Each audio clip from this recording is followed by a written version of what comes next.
जी। वही मैं कह रहा हूँ, 800 मिलियन का वो दे देते हैं डॉलर। अब आप एक बात बताइए, कहीं कोई दे रहा है, कहीं कोई दे रहा है, सब पाकिस्तान को दे रहा है, भारत को क्या दे रहा है? ठेंगा?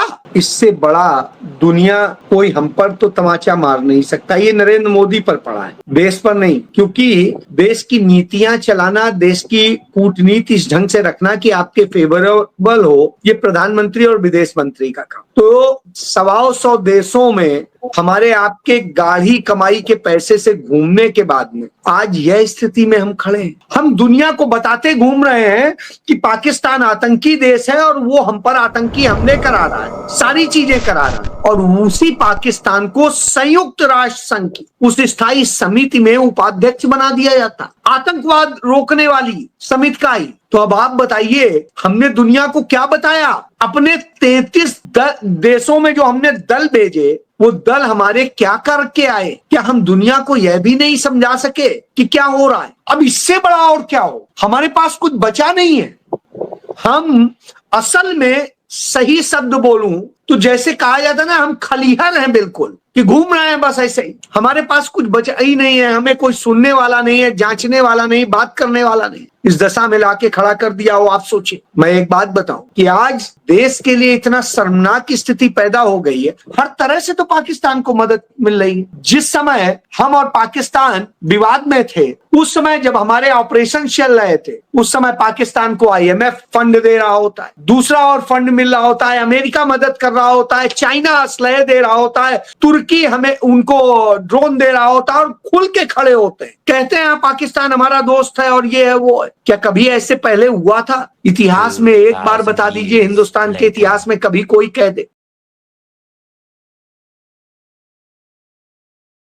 अस्सलामुअलैकुम दोस्तों, पाकिस्तान ने भारत के 6 तैयारे गिरा दिए, जिनमें 4 राफेल भी थे। क्या पाकिस्तान ने भारत को छोड़ दिया है? लेकिन दोस्तों, पाकिस्तान ने भारत को उस तैयारे गिराने के बाद ही गर्दन से पकड़ा है। पाकिस्तान ने भारत को पूरी दुनिया में अकेला कर दिया है। शायद दोस्तों, नाजायज रियासत इसराइल के और कुछ तालिबान के, उन्हें पूरी दुनिया में कोई सपोर्ट भी नहीं कर रहा। पूरी दुनिया उन पर थू थू कर रही है। और दोस्तों, खुद सोचिए कि उन्होंने पूरी दुनिया में डेलीगेशन भेजी है, एक हुकूमत का बंदा उन्हें मिलने नहीं आया। यहाँ तक कि शशि थरूर अमेरिका में बैठे हैं, एक बंदा दोस्तों अमेरिकन हुकूमत का उन्हें नहीं मिल रहा। जबकि बिलावल भुट्टो के साथ पूरी यूनाइटेड नेशन के 15 मुल्कों की मीटिंग हो चुकी है, उनके साथ कांग्रेसमैन मिल चुके हैं। उसके अलावा दोस्तों, OIC के 57 ममालिक मिल चुके हैं। ये आप मिलाएं तो 100 मुल्कों के साथ तो बिलावल भुट्टो अकेले जाकर अमेरिका में मिल चुके हैं। और फिर उसके अलावा वजीर आजम के टूर थे बड़े ममालिक के साथ, जो हमारे दोस्त ममालिक हैं उनके, और वजीर दफा और वजीर खारजा का चाइना का दौरा था। यानी हमने इस कदर भारत को अकेला कर दिया है। अब दोस्तों, पाकिस्तान अफगानिस्तान के फैसले भी करेगा, क्योंकि अफगानिस्तान के लिए जो अक़वाम मुत्तहिदा की कमेटी है, पाकिस्तान उसका चेयरमैन बन गया है। कौन अफगानिस्तान के साथ ताल्लुकात बनाएगा और कौन नहीं बनाएगा, ये पाकिस्तान तय करेगा। अगर भारत अफगानिस्तान के साथ गैर कानूनी ताल्लुकात बनाता है दोस्तों,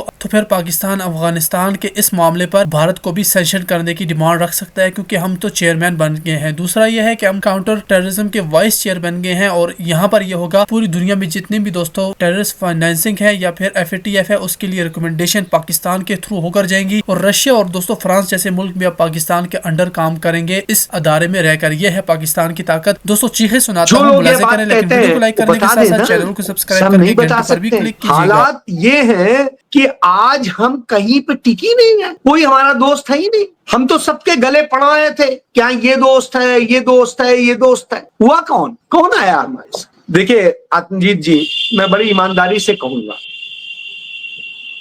मेरे खिलाफ सुप्रीम कोर्ट ने सुमोटो लिया। पहली बार दुनिया की हिस्ट्री में किसी जर्नलिस्ट पर सुमोटो लिया गया, और जो करना था उन्होंने किया। उच्चतम न्यायालय, सुप्रीम कोर्ट ने, उच्चतम न्यायालय। मैंने इस बात का वेट किया कि कौन मेरे साथ दोस्ती नहीं, मैं नहीं किसी से ज्यादा कहूं, और स्थिति ये हुई। और कौन हो, सजा चाहे जो हो जाए, मुझे कोई फर्क नहीं पड़ता है, मैं इससे डरता नहीं। लेकिन मैं माफी नहीं मांग रहा, मैं बात कह रहा हूं, सही बात कह रहा हूं। नहीं पसंद आती, हाँ हो सकता है मेरा शब्द कोई गलत हो, उस शब्द के लिए तो मैं माफी मांग लूं, अनकंडीशनल माफी मांग लूं, लेकिन तथ्य के लिए नहीं मांग, क्योंकि तथ्य में गलत बोलता ही नहीं। तो वही चीज है कि आज भारत जब लड़ रहा था, तो उसको तथ्य तो यही था ना कि पाकिस्तान से आतंकी आए, जिनकी तस्वीर मैं नहीं जानता हूं, ये भारत सरकार ने, NIA ने कहा कि ये आतंकी हैं, उनकी तस्वीर दिखाई, और तस्वीर दिखा के कहा कि साहब इसमें ये 3 पाकिस्तानी हैं जो पाकिस्तान, और बाकी जो हैं उन्हें ट्रेंड किया गया पाकिस्तान में। यानी पाकिस्तान ने वो आतंकी वो किए। अब ऐसे वक्त में परीक्षा क्या थी कि भारत का दोस्त कौन है जो उसके लिए खड़ के खड़ा हो, एक नहीं था। भारत के लिए कौन लड़ने को तैयार हो, एक नहीं। साहब इससे बड़ी निर्धनता क्या होगी। तो यह स्थिति है, यह अपने आप में दिखाता है। मैं बहुत ईमानदारी से कहूं कि जिस तरह से ये सारी घटना हुई, सारी चीजें हैं सामने हैं, इन सब के बाद मैं सिर्फ इतना कहूंगा कि भारत को कंगाल कर दिया है। न भारत के दोस्त बचे हैं, पड़ोस में जो हम कूटनीति बना के रखते थे, चीन को एक अलग बना के रखते थे, पाकिस्तान को अलग करके रखते थे, बाकी बांग्लादेश हो, नेपाल हो, भूटान हो, श्रीलंका हो, म्यांमार हो, मालदीव हो, उधर अफगानिस्तान हो, सबका हम ऐसा बैलेंस बनाते थे कि जो हमारे फेवरेबल होता। उधर पाकिस्तान को हम भिड़ाए रखते थे, इधर चाइना को हम सिरदर्द किए रहे, और इसी बूते हमने सिक्किम छीना, भारत में मिलाया, इसी बूते हमने अरुणाचल का जो है आज वो नेफा होता था उसे छीना, भारत में मिलाया। हमने 2 बार चीन को नाथुला में, चोला में हराया। और साहब सबसे बड़ी चीज, हम वायदा कर चुके थे कि हम पुर्तगाल के खिलाफ कभी कुछ नहीं करेंगे, लेकिन उसके बावजूद हमने गोवा में अटैक किया, पुर्तगाल के सेनाध्यक्ष को हमने गिरफ्तार किया, और उसके बाद में हमने पुर्तगाल पर कब्जा किया और उसे भारत का राज्य बना लिया। अब आप एक चीज देखिए, संयुक्त राष्ट्र संघ में गया तो नेहरू का वो हो रहा था कि पुर्तगाल डाउन कर गया और लोग हमारे साथ खड़े हो, हमारे खिलाफ कोई नहीं आया। तो यह नीति हो, हमने पौंडचेरी लिया फ्रांस से और लेकर के भारत का बना दिया बड़े प्यार से। तो साहब हम वह नीति चलते थे। आप देखिए, कुवैत हमारा दोस्त होता था, तुर्की भी हमारा दोस्त होता, आज वो क्या कर रहे हैं। आप देखिए कुवैत की देख लीजिए, कुवैत पे मनमोहन सिंह सरकार के दौरान वो कूटनीति खेली गई थी कि कुवैत ने प्रतिबंध लगा दिया था पाकिस्तान पे। अब उसने वो पाकिस्तान से, हमारा जिस दिन प्रतिनिधिमंडल गया वहां अपना रोना रो के आया, उसी के दूसरे दिन उसने पाकिस्तान से प्रतिबंध हटा दिया और पाकिस्तान को जय जय करा। अब आप सोचिए आप कौन सी नीति अपना रहे हैं। जिस ट्रंप के गले पड़ते थे Narendra Modi, my friend Trump, उसने क्या बना के रख दिया, मैं शब्द नहीं बोल सकता हूं, समझदार लोग समझ लेंगे, वैसा पालतू बना दिया। कुछ भी कह रहा है, हम कोई जैसे हम कोई देशी ना हो, दुनिया के नक्शे में हम इतनी बुरी स्थिति में हो कि हमें कोई भी आए कुछ भी करके चला जाए। साहब जो गांव की तमाम कहावतें हैं वो कहूंगा नहीं क्योंकि उससे कई लोगों को बुरा लग जाता है, लेकिन सच्चाई ये है कि इस तरह से है कि कोई भी आ रहा है हमें ठोक के चला जा रहा है। तो ये दशा है हमारी। उधर चाइना मदद भी पाकिस्तान की कर रहा है, सब कुछ दे रहा है, असलहे भी दे रहा है, पैसा भी दिला रहा है, सब कुछ करा रहा है, और हम ही कर रहे हैं। आप देखिए एशियन डेवलपमेंट बैंक के जो चीफ है वो नरेंद्र मोदी से 1 जून को मिलते हैं और 3 जून को वो सपोर्ट दे देते हैं कि एडीबी जो है पाकिस्तान को 800 मिलियन का प्रोग्राम दे देते हैं। वही मैं कह रहा हूँ, 800 मिलियन का वो दे देते हैं डॉलर। अब आप एक बात बताइए, कहीं कोई दे रहा है, कहीं कोई दे रहा है, सब पाकिस्तान को देना, भारत को क्या दे रहा है। ठेंगा क्या नरेंद्र मोदी ने बना दिया है इस देश को, जिस बर्बादी में ढकेला है। मैं फिर एक बात कहूंगा, आत्मजीत जी, नरेंद्र मोदी को राहुल जी से ट्रेनिंग लेनी चाहिए, राहुल गांधी से इंटरनेशनल रिलेशन को सीखना चाहिए, राहुल गांधी से उन्हें सीखना चाहिए कैसे इंटरनेशनल पॉलिटिक्स चली जाती है।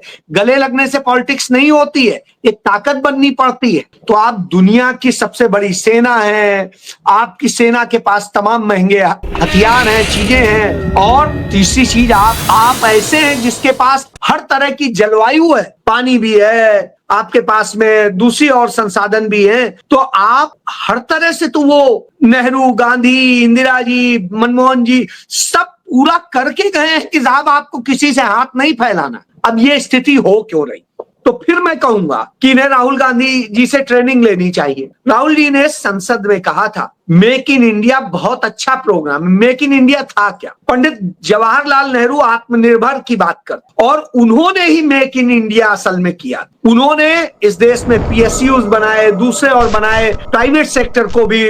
आपके गाड़ी की चाबी की जो बैटरी है, छोटी गोल बैटरी, वो अभी तक भारत में वो भी सब बाहर से आती है, चाइना की वही तो मैं कह रहा हूं सर, यही कह रहा हूं। और यही नहीं, हमारे आपके कॉमन मित्र भी हैं, वो काम करते हैं ऑटो के तमाम कुछ पार्ट्स के, और आप ये सोचिए उनके काम को प्रभावित कर रहा है चाइना। तो ये उदाहरण इसलिए दे रहे हैं कि भारत की मार्केट को आपने खराब किया। $100 अरब से ज्यादा का घाटा है, $105 अरब। तो अब आप सोचिए आप ताकत कहां रह गए। यही बात तो राहुल जी ने कही थी संसद कि मेक इन इंडिया को यदि ये करते तो न बेरोजगारी होती, न इतनी महंगाई होती, न लोग इस तरीके से परेशान होते। आज पूरी मार्केट कोलैप्स कर गई है। चाइना के जो कंटेनर आ रहे हैं उनसे सब कुछ चल रहा है। यह दुखद। जी बिल्कुल ठीक कहा आपने जो बात की राहुल गांधी ने ये भी कहा था संसद के पटल पर कि जिस तरीके से चाइना और पाकिस्तान एक हो रहे हैं वो इतनी बड़ी पावर बन जाएंगे, आपकी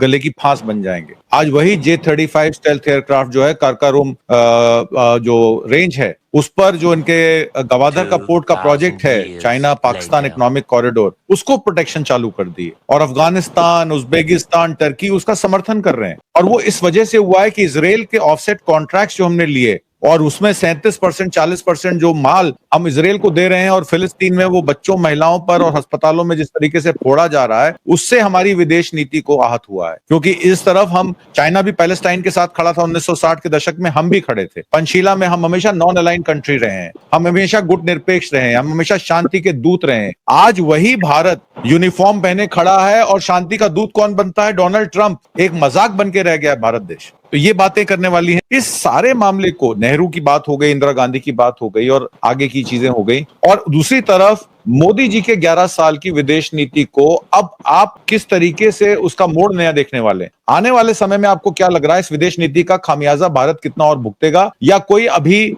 बचा है सिरा जिससे विदेश नीति को वापस सही से किया जा सकता है? देखिए भाई, मैं एक चीज सबसे बड़ी कह रहा हूं, इस समय जो सबसे बड़ा हमारे ऊपर खतरा मंडरा रहा है, उस खतरे को देखिए। सबसे बड़ी ताकत इस समय चीन बन गया, चारों तरफ से हमें घेर लिया है। ऊपर रोड एंड बेल्ट योजना के तहत वो रोड बना ही रहा है, अफगानिस्तान से, काबुल से लेकर के वो ले जा करके म्यांमार तक पूरा घेर लेगा हमें। अब दूसरा जी, तो अब आप ये समझ लीजिए कि वहां तक हो गया उसका रास्ता साफ। हमने ये कभी भी 2014 तक होने नहीं दिया। इसके बाद दूसरी चीज आप देखिए कि वो जो दूसरा सबसे बड़ा काम कर रहा है, वो ये कर रहा है, हमारे चारों तरफ हमें घेर रहा है। उसने श्रीलंका में जिस तरह से किया, वो पाकिस्तान के साथ उधर पे आके बैठ गया, उधर आप आगे चले जाइए अफगानिस्तान के भी पास बैठ जा रहा है, और इसके बाद में भारत में जो बैठा है, भारत के आसपास बैठा है, वो तो बैठा ही। अब उसने बांग्लादेश और भारत की जो सीमा है, हमारे सीमा के 12 किलोमीटर दूर पे जो एक एयरबेस द्वितीय विश्व युद्ध के बाद बेकार पड़ा, उसको रेनोवेट करके बहुत टॉप का एयरबेस बना रहा है। उधर वो ब्रह्मपुत्र पर बांध बना रहा है। अब आप देखते चलिए, वो हमारे लिए एक बटन से हमें खत्म करने के तमाम साजिशें रच रहा है, और तो किया है। हमारे लिए कितना इधर का हमारा रास्ता, वो एयरबेस आने के बाद हमारा उधर के रास्ते का सारा कितना खतरनाक हो जाएगा, आप कल्पना से परे। अच्छा, चाइना के लिए हम ये तो नहीं कह सकते कि उसको कोई ऐरा गहरा देश। इसका उदाहरण ये है, जब हमारे यहाँ रक्षा मंत्री घोषणा करते हैं कि हम 5th जनरेशन के फाइटर जेट बनाएंगे और जो 2034 में बन के सेना को मिले, साहब चाइना अभी 5th जनरेशन को काम कर चुका, वो 6th जनरेशन बना रहा है। 6th जनरेशन का ट्रायल हो गया, ये 35 6th जनरेशन। वो जो 5th जनरेशन वाला था वो पाकिस्तान को बेच रहा है। अब आप समझिए, वो 6 पे जा रहा है और ये कर रहा है। जब तक हमारा 5वीं जनरेशन का बनेगा तब तक वो 7वीं 8वीं पे आ जाएगा। अब आप बताओ आप कर क्या रहे? राहुल गांधी जी ने खुद ड्रोन उड़ा करके और कहा था आने वाले वक्त में यही सबसे बड़ा संकट बनेगा। आपने यूक्रेन और रसिया के में देख लिया कि कैसे ड्रोन से क्या करके रसिया जैसे मजबूत देश को तबाह करने में बड़ा काम किया। आप भारत में देखिए, पाकिस्तान ने तुर्की से लिए हुए तमाम ड्रोन के जरिए भारत पर किस तरह किया। भारत का प्रधानमंत्री नरेंद्र मोदी क्या कहता है, हम ड्रोन दीदी बना रहे हैं, हम ये बना रहे हैं। अरे यार, ड्रोन दीदी लेके चाटेंगे, पहले जो काम करना है देश की सुरक्षा के लिए। यदि इसीलिए मैं कहता हूं राहुल गांधी जी से उन्हें क्लास लेनी चाहिए, सीखना चाहिए कि भाई क्या क्या कर ले। तुम्हारे अंदर तो और तुम्हारे विशेषज्ञों के अंदर, तुम्हारे जितने विचारक हैं, किसी के अंदर इतनी बुद्धि नहीं है। जो बात राहुल गांधी कहते हैं 1000% सही साबित हुई और प्रत्यक्ष हुई है, प्रैक्टिकली हुई। तो इस शख्स ने अपनी आत्ममुग्धा में इस देश को झुका के रख दिया। जो आपने कहा कि भारत की प्रभुसत्ता को धूल धूसरित कर दिया। अब आप एक बात बताएं, भारत की कौन सी अब इज्जत रही, कौन करेगा? अरे ये तो हर जगह लतियाया जाता है, यही वाले अंदाज में होगा ना। आपने आज भारत को सिर्फ ये बना, आपको लोग इसलिए कि हाँ मार्केट है, आओ भाई कुछ पूंजीपति हैं, ये अपना पैसा लेके हमारे यहाँ जाएंगे। और भारत के पूंजीपति अपना पैसा विदेश में लगा रहे हैं, यह चीज देख लीजिए। सबसे ज्यादा वो पैसा विदेश में लगा रहे हैं, भारत में नहीं लगा रहे। आज भारत की यह स्थिति है, हमारे उपभोक्ता हो, हमारे लोग हो, कॉमन लोग हो, कर्ज में जा रहे हैं, दूसरी और समस्याओं से जूझ रहे हैं, बुरे हालात। और इसके बाद में जो लोग कह देते हैं कि विश्व गुरु और न जाने क्या क्या, अरे भाई क्या किया? ऑपरेशन सिंदूर के ड्रामे को देख लीजिए। ड्रामा कह रहा हूं इसलिए, सेना ने को तो जो ड्यूटी दी गई उसने परफॉर्म की। आप बताओ, वो आतंकवादी जिन्होंने मार डाला हमारे इतने निर्दोष लोगों को, क्या वो मारे गए? एक भी नहीं मारा गया, पकड़े भी नहीं गए, न पकड़े गए, न कुछ हुआ। उसके पहले पुलवामा के एक भी पकड़े गए, मारे गए नहीं। इसके पहले आप देख लीजिए उरी के, कोई मारे गए, पकड़े गए नहीं। इसके अलावा देख लीजिए आप कि जो गुरदासपुर में हुआ था, गुरदासपुर में हुआ, पुलवामा, गुरदासपुर जी पूरी, और पठानकोट। आप किस घटना की बात करेंगे साहब? तो आप और साहब हाफिज सईद या जो भी आतंकी हैं, उन सब को छोड़ने, उनके लिए करने, और ये सब तो यही कर रहे हैं। तो इससे आप समझ लीजिए यह लोग ऐसे हैं कि जो असल में इस देश के लिए संकट बन गए। यह बात मेरा आखिरी टिप्पणी आपसे रहेगी,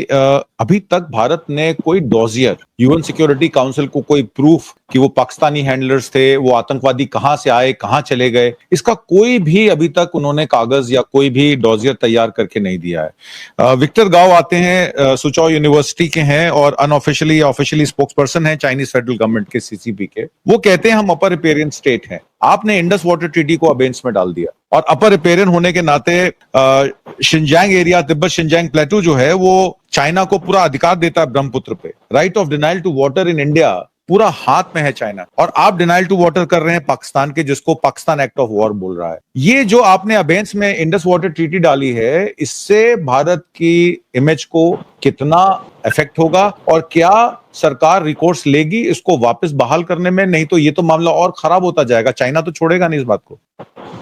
सर, यदि चाइना इसी पे अड़ जाएगा तो भारत के अंदर जितना पानी है, किसी भी नदी की बात कर, चाहे सतलुज हो, चाहे प्यास हो, चाहे रावी हो, चाहे चिनाब हो, चाहे झेलम हो, चाहे सिंध हो, कोई भी, सारी नदियां, इवन गंगा, यमुना, इनका भी जो ओरिजिन है वो वहीं तिब्बत से ही है। तो अब आप समझ लीजिए आपके लिए कितना नुकसान किया जा सकता है। हर जगह थोड़ी थोड़ी परेशानी तो पैदा ही की जा सकती। पहली बात तो ये कि वो छोटे छोटे बांध बनाकर ही आपके लिए समस्या क्रिएट कर दे, क्योंकि सबसे बड़ा संकट तो गर्मी के ही दिनों में होता है। उसके बाद में सर्दी में वो छोड़ देगा, वो आपके लिए तबाही लेके आएगा। आप करोगे क्या? आप इस तरह से जब करेंगे, ऐसे देखिए आप, जो इसी तरह से नेपाल से भी आपको, और क्योंकि नेपाल आज उनके दबाव में है, तो आपको जो गोरखपुर और उधर से सब नदी आ रही है, जो पानी आ रहा है, उसका भी आपको खामियाजा भुगतना पड़ेगा। तो मैं यही कह रहा हूं, वो इनसे बड़े बुद्धिमान लोग थे, इसलिए सब बातों को समझते हुए करके गए। होता है ना कि बंदर के हाथ में अस्तूरा आ गया तो वो पगला गया। स्थिति आज भारत की यह कर दी है नरेंद्र मोदी। और मैं एक चीज कहूं, चाइना को आप जब ये करते हैं, तो चाइना तो आज पाकिस्तान का दोस्त बन के बैठा और खुल के कह रहा है, तो आपको कैसे कैसे नुकसान करेगा आप कल्पना करिए। और भारत के प्रधानमंत्री नरेंद्र मोदी की हिम्मत जब तब नहीं हुई जब उसने 21 सैनिक हमारे मार डाले, तो साहब अब क्या होगी? अब तो उनकी सिर्फ यही होगी कि हाँ ऐसे नहीं ऐसे। तो मैं यही कह रहा हूं कि असल में यह इतना बचकाना भी, बच्चा भी कम से कम उसके अंदर मलिनता नहीं होती, लेकिन यहां कलुषित मन का वह व्यक्ति है जो कुंठित है और कुंठा में जिस तरह की हरकतें कर रहा है उससे देश को नुकसान हो रहा है। डायलॉग्स दे करके और बात बिगाड़ रहा है, दुनिया में एक फुकरे व्यक्ति के तौर पे अपनी पहचान बना रहा है। तो यह जब दशा होगी तो निश्चित रूप से इस देश के लिए बड़ी समस्या है। लेकिन मैं एक चीज कहूंगा, हमारे पास में आज एक समझदार लीडर है, काबिल लीडर है, पढ़ा लिखा, वो राहुल गांधी है, और ये हर सब्जेक्ट को एड्रेस, वो इकोनॉमी भी बता रहा है, वो भूगोल भी बता रहा है, वो आपको सोशियो वो भी बता रहा है। आप सीखिए तो समझिए तो भाई, बैठिए प्यार से। अरे क्या होता है जब देश की बात होती है, पक्ष विपक्ष नहीं होता है, एक होता है, देश सबका है, देश होगा तभी तो हम होंगे। तो आप बैठिए ना, उसमें क्या बुराई है? क्या नेहरू जी हो, इंदिरा जी हो या कोई हो, कभी उन्होंने इग्नोर किया है विपक्ष को? नहीं किया है। तो जब वो नहीं करते थे, राजीव जी नहीं करते थे, मनमोहन सिंह जी नहीं करते, तो आप कौन सी बुद्धि अपना रहे? असल में क्या है ना कि इन मूर्खों के कारण आज देश की स्थिति बद से बदतर हो गई है और इन्होंने यह हालत कर जी। बिल्कुल ठीक दर्शाया आपने। मैंने प्रोफेसर विक्टर गाओ का नाम इसलिए लिया क्योंकि उन्होंने एक स्टेटमेंट दी थी, उसमें उन्होंने कहा था कि चाइना पाकिस्तान की सोवरेनिटी यानी कि उनकी संप्रभुता को प्रोटेक्ट करने के लिए हर कोई कोशिश करेगा। सवाल ये खड़ा हो जाता है कि भारत की सोवरेनिटी को बचाने के लिए कौन देश उनके साथ खड़ा है? ये प्रश्न चिन्ह है जिसका जवाब मोदी सरकार को देना पड़ेगा।